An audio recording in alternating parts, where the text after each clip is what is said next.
வணக்கம். நான் தான் உங்கள் சரஸ்வதி பேசுகிறேன். இன்றைக்கி வந்து ப்ரோட்டீன் ரிச் அடை தோசை பார்க்க போகிறோம். அதுக்கு தேவையான பொருள் என்னென்ன பார்க்கலாமா? அரை கப்பு கடலைப்பருப்பு, அரை கப்பு துவரம்பருப்பு, அரை கப்பு இந்த முழு பச்சைப்பயிறு இருக்குது. அதை வந்து நான் இது மாதிரி உடச்சா மாதிரியே விற்கிது, அந்த மாதிரி வாங்கிக்கிட்டேன். இது ஊற வச்சேன்னா சீக்கிரம் ஊறிடும், அதனால தான். இது அரை கப்பு எடுத்துக்கோங்க. உளுத்தம்பருப்பு 3/4 கப்பு எடுத்துக்கோங்க.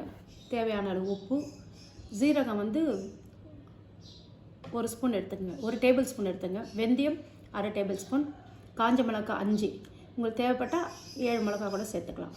நான் பச்சை மிளகாய் சேர்க்கறதால இந்த காரம் போதுமானது. 1 கப்பு இட்லி அரிசி.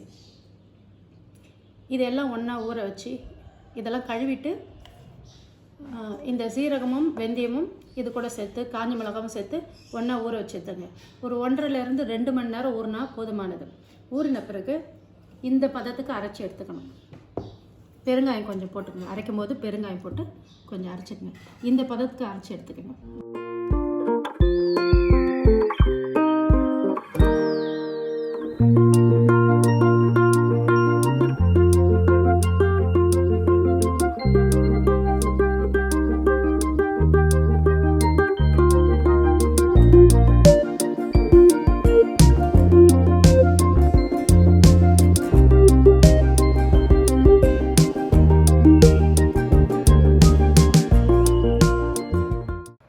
இப்போ நம்ம ஊற வச்சு அரைச்சி வச்ச அந்த மாவு கூட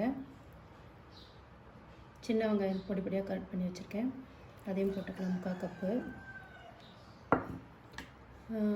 2 பச்சை மிளகாய். இது கொஞ்சம் வித்தியாசமாக காரம் கொடுக்கறதுக்கு. ஏற்கனவே நான் காஞ்ச மிளகாய் போட்டு அரைச்சிட்டேன்ல, 2 பச்சை மிளகாய் பொடியை நறுக்கி போட்டுக்கோங்க. அதுக்கப்புறம் வந்து கொத்தமல்லி கொஞ்சம் தலை நறுக்கி போட்டுக்கோங்க. அதுக்கப்புறம் கருவேப்பிலை கொஞ்சம் பிச்சு போட்டுக்கோங்க. போட்டு இதை கலந்து இப்போ தோசை சுட்டுடலாம். இது வந்து ஃபுல் அண்ட் ஃபுல் ப்ரோட்டீன் நிறைந்த தோசை தான் இது. அரிசி மாவு நான் 1 கப் 1 ஆழாக்கு தான் சேர்த்துருக்கேன். மற்றதெல்லாம் நம்ம ப்ரோட்டீன் ரிச்சாக கொடுக்கணுன்றதுக்காக நம்ம ஃபுல் அண்ட் ஃபுல் பருப்பு வகையில் தான் சேர்த்துருக்கோம். இதில் வந்து பச்சை பயிர் வந்து முழு பயிர், தோலோடு இருக்கிற பயிரை நான் உடச்சி கடையிலே உடச்சி வாங்கிட்டு வந்தேன். அது மாதிரி விற்குது, எல்லா ஷாப்லேயும் விற்குது. அந்த மாதிரி பருப்பு ஊற வச்சாலும் சீக்கிரம் ஊறிடும். இப்போ வந்து இந்த தோசையை நல்லெண்ணெயில் சுட்டு வார்த்தோம்னா நல்லா சூப்பராக இருக்கும். லேசாக தடவிக்கங்க.